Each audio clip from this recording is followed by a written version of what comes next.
What are the Aputure PT1, 2, and 4C tube lights? Well, they're pixel tube lights, which is a little bit different. As you can see behind me right here, we have one that is generating a sort of a rainbow pattern. So instead of just producing a single RGB or cool white or warm white color, they can actually produce multiple colors along their length, making them pixel tubes. So that's the idea here. They have internal batteries, and they're especially useful for effects lighting, as you can see here. We're also using one as a rim light, so we've got the 4C just off camera back here, and that's what's casting this color on my side of my head here, making this rim light. They come in 1, 2, and 4 foot lengths. We have the 2 and the 4 here. This one right back here is the 2 foot, and then the 4 foot is what is casting the rim light on me. So why tube lights? What's interesting about tube lights? I think to me they're very interesting because they produce soft light, but because of their unique shape, you can actually hide them a little bit easier than you could a traditional soft light. Traditionally, soft lights are either like the flexible matte lights or something in a big softbox or shooting through a 4x4. Those are a little bit more difficult to hide or conceal in relatively tight spaces. So that's one thing that makes a tube light interesting, but also once you add the pixelation and being able to produce multiple colors along their length, then they become even more interesting as effects lights. These each have independently controlled lighting zones with 4 pixels per foot. What that allows them to do is, of course, they can produce a number of effects. So they have the traditional effects that you've seen on a lot of Aputure lights and actually a lot of other lights as well. Paparazzi, fireworks, faulty bulb, lightning, TV, pulsing, fire, cop car, party lights, which is essentially a color chase. So all of those, of course, are available, but also interesting things like rainbow, which is what you're seeing here. There's a color fade with up to 8 colors chasing each other with the speed and direction adjustable. There's a color cycle also with 8 colors blinking in sequence across equal-sized pixel portions of the light. There's a pixel fire where you get these fiery pixels up and down the light.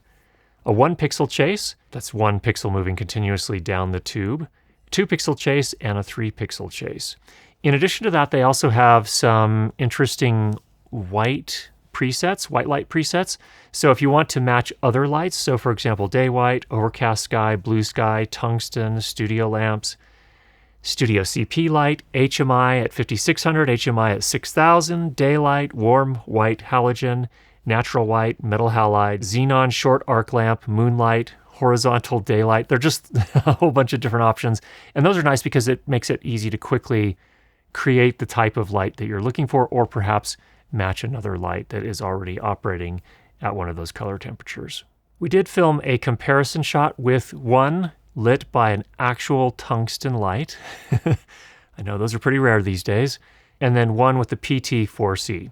And we set them both, obviously the tungsten light was actually tungsten, and then we also set the PT4C to tungsten, and they weren't a perfect match. So the color quality here is not bad, but it's interesting, and we'll talk about this more in another episode.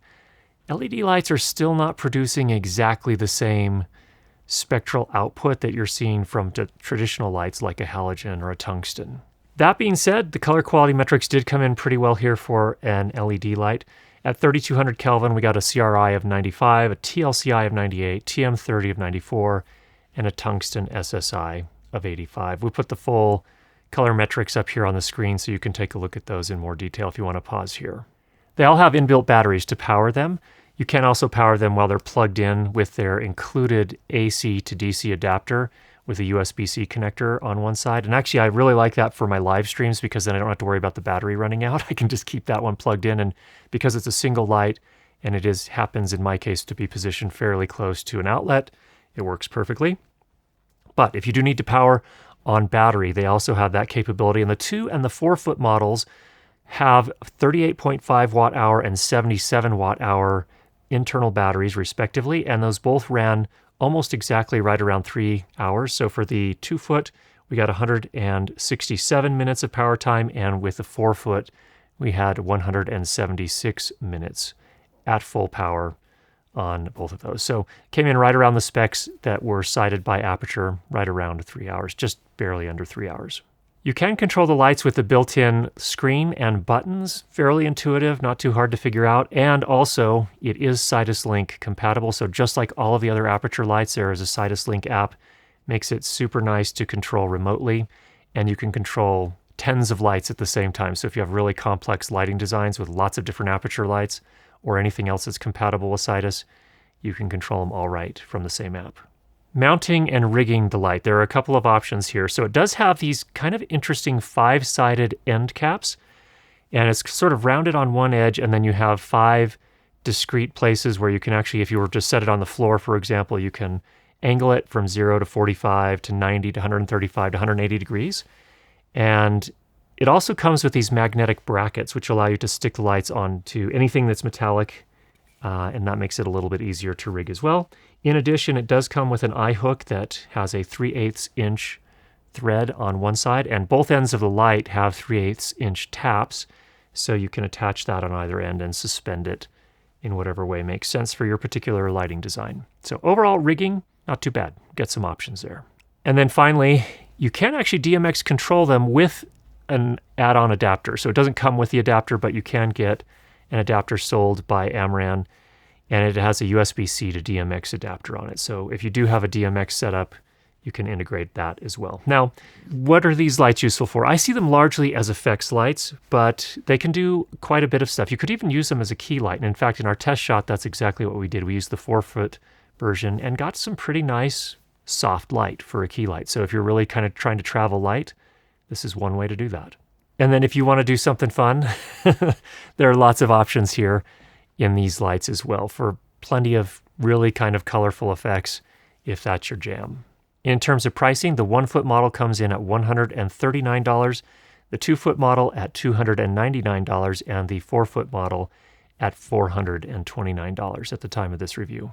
The overall kit includes the AC adapter, mounting brackets, eye hook, and a soft carrying case, and that's a pretty nice soft carrying case. In terms of build quality, the end caps are metal, and then the rest of the tube itself is a plastic. You're going to need to be careful with these. They are plastic, except for the end caps, so be careful. We somehow managed to crack the part of the PT2c on one end. We contacted Aputure. They said that my copy must have been defective, and they sent a new one. The crack didn't seem to affect the operation or structural integrity of the tube, which is good.